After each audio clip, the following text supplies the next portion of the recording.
ಎಲ್ಲರಿಗೂ ನಮಸ್ಕಾರ. Fun food M2 ಚಾನಲ್ಗೆ ಸ್ವಾಗತ. ಈ ದಿನ ನಾನು ಪಾಪ್ಕಾರ್ನ ಮಾಡ್ತಾ ಇದ್ದೀನಿ, ಅದು ಕೂಡ ಅನ್ನದಿಂದ.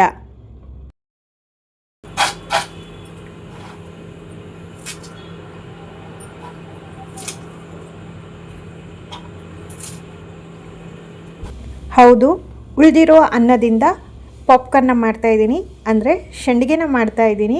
ನೋಡೋದಕ್ಕೆ ಸೇಮ್ ಪಾಪ್ಕಾರ್ನ್ ಥರನೇ ಇರುತ್ತೆ, ಹಾಗಾಗಿ ಇದನ್ನು ರೈಸ್ ಪಾಪ್ಕಾರ್ನ್ ಅಂತ ನಾನು ಹೆಸರಿಟ್ಟಿದ್ದೀನಿ. ತುಂಬಾ ಕ್ರಿಸ್ಪಿಯಾಗಿ ತುಂಬ ಬೇಗನೆ ಮಾಡ್ಬೋದು. ಯಾರ ಸಹಾಯನೂ ಇಲ್ದಿರ ನಾವೇ ಆರಾಮಾಗಿ ಒಬ್ಬರೇ ಕೂಡ ಮಾಡ್ಬೋದು. ತುಂಬ ಈಸಿಯಾಗಿ ಮಾಡ್ಬೋದು. ರಾತ್ರಿ ಅನ್ನ ಏನಾದರೂ ಉಳಿದಾಗ ಈ ರೀತಿಯಾಗಿ ಈ ಬೇಸಿಗೆ ಕಾಲದಲ್ಲಿ ಮಾಡಿ ಇಟ್ಕೊಳ್ಳಿ. ಬೇಕಾದಾಗ ಎಣ್ಣೆಯಲ್ಲಿ ಹಾಕಿ ಕರೆದ್ರೆ ಆಯಿತು, ರುಚಿಯಾದ ಗರಿಗರಿಯಾದ ಸಂಡಿಗೆ ರೆಡಿಯಾಗುತ್ತೆ. ಬನ್ನಿ ಹೇಗೆ ಮಾಡೋದು ಅಂತ ನೋಡೋಣ. ಅದಕ್ಕಿಂತ ಮುಂಚೆ ಇನ್ನೂ ಯಾರಾದರೂ ನನ್ನ ಚಾನಲ್ನ ಸಬ್ಸ್ಕ್ರೈಬ್ ಮಾಡ್ಕೊಳ್ಳದೆ ನೋಡ್ತಾ ಇದ್ದರೆ ದಯವಿಟ್ಟು ಸಬ್ಸ್ಕ್ರೈಬ್ ಮಾಡಿಕೊಂಡು ಸಪೋರ್ಟ್ ಮಾಡಿ.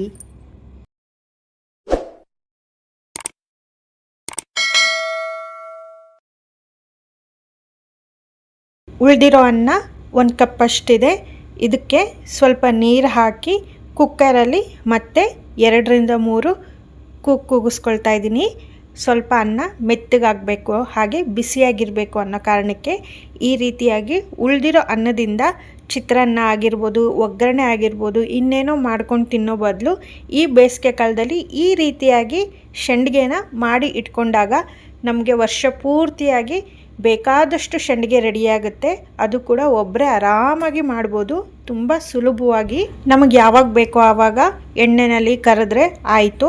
ಯಾವುದೇ ಮನೇಲಿ ಫಂಕ್ಷನ್ ಇದ್ದರೂ ಸಹ ಈ ಸಂಡಿಗೆನ ನಾವು ಬಳಸ್ಬೋದು. ಕುಕ್ಕರ್ ಲಿಡ್ ಮುಚ್ಚಿ ನಾನಿಲ್ಲಿ 3ರಿಂದ 4 ಕೂಗಿಸ್ಕೊಳ್ತಾ ಇದ್ದೀನಿ. ಈ ರೀತಿಯಾಗಿ ಅನ್ನ ರೆಡಿಯಾಗಿರುತ್ತೆ.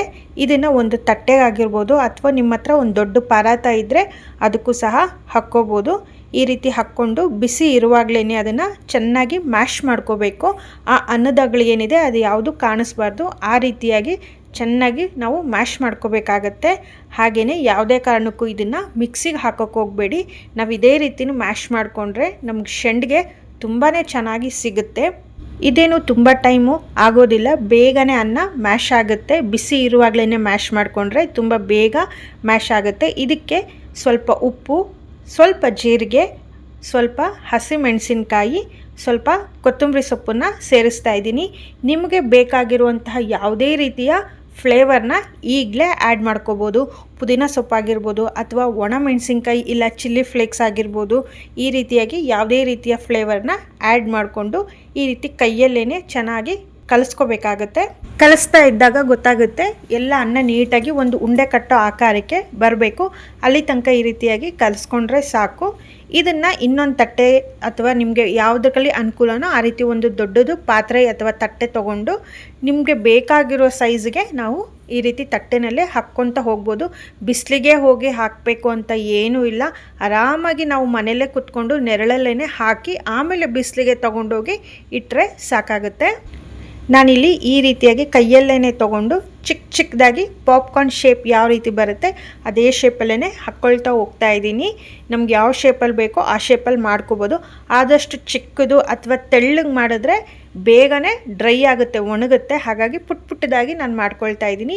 ಮೇಲೆ ಸ್ವಲ್ಪ ಎಣ್ಣೆ ಹಚ್ಕೋಬೇಕು ಅಂತ ಏನೂ ಇಲ್ಲ. ಅನ್ನ ಏನಿದೆ ಅದು ಕೈಗೆ ಸ್ವಲ್ಪನೂ ಅಂಟೋದಿಲ್ಲ. ನಾವು ಯಾವ ರೀತಿ ಮ್ಯಾಶ್ ಮಾಡ್ಕೊಳ್ತೀವಲ್ಲ ಆವಾಗಲೇ ಇಮ್ಮಿಡಿಯೇಟಾಗಿ ಈ ರೀತಿಯಾಗಿ ಮಾಡ್ಕೊಳ್ತಾ ಹೋಗ್ಬೋದು, ಬೇಗನೆ ಆಗೋಗುತ್ತೆ. ನಾನಿಲ್ಲಿ ಮಾಡಿರೋವಂಥದ್ದು ನನಗೆ 3 ತಟ್ಟೆ ಆಗಿದೆ. ನೋಡ್ತಾ ಇರ್ಬೋದು ಎಷ್ಟು ಚೆನ್ನಾಗಿ ಬಂದಿದೆ ಅಂತ. ಇದನ್ನು 1-2 ದಿನ ಬಿಸಿಲಿಗಾದರೂ ಒಣಗಿಸ್ಕೋಬೋದು.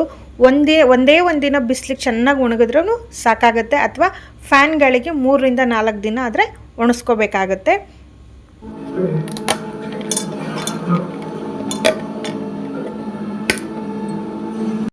ಒಣಗಿದ್ದಾದಮೇಲೆ ನೋಡಿ ಈ ಥರ ಈಸಿಯಾಗಿ ಬಿಟ್ಕೊಳ್ಳುತ್ತೆ. ತಟ್ಟೆಗೂ ಸಹ ಎಲ್ಲೂ ಅಂಟ್ಕೊಳ್ಳೋದಿಲ್ಲ.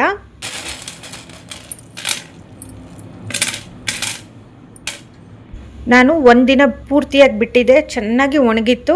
ಕಾದಿರೋ ಎಣ್ಣೆಯಲ್ಲಿ ಈ ರೀತಿಯಾಗಿ ಹಾಕಿದ್ರೆ ಚೆನ್ನಾಗಿ ಉಬ್ಬಿ ಬರುತ್ತೆ. 1ಕ್ಕೆ 2 ಪಟ್ಟು ಅರಳುತ್ತೆ. ಸೇಮ್ ಪಾಪ್ಕಾರ್ನ್ ಥರನೇ ಕಾಣಿಸುತ್ತೆ, ತುಂಬಾ ಚೆನ್ನಾಗಿ ಬರುತ್ತೆ.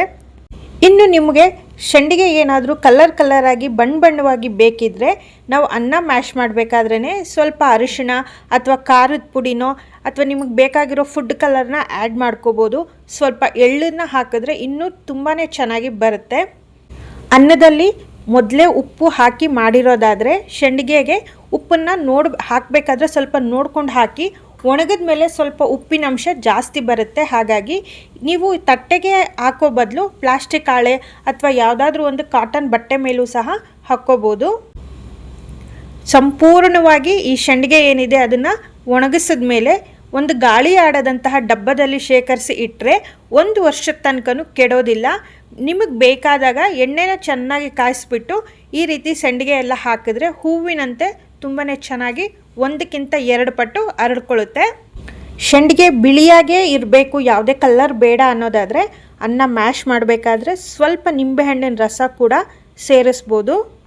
ಗರಿಯಾಗಿರುವಂತಹ ಸಂಡಿಗೆ ರೆಡಿಯಾಗಿದೆ. ನನ್ನ ಮಗ ಇದಕ್ಕೆ ಸ್ವಲ್ಪ ಪೆರಿ ಮಸಾಲ ಹಾಕ್ಕೊಂಡು ಚೆನ್ನಾಗಿ ಮಿಕ್ಸ್ ಮಾಡಿ ತಿಂತಾನೆ. ಅವನಿಗೆ ಈ ಥರ ತಿನ್ನೋದು ಒಂಥರ ರುಚಿ ಚೆನ್ನಾಗಿ ಕೊಡುತ್ತೆ ಅವನಿಗೆ.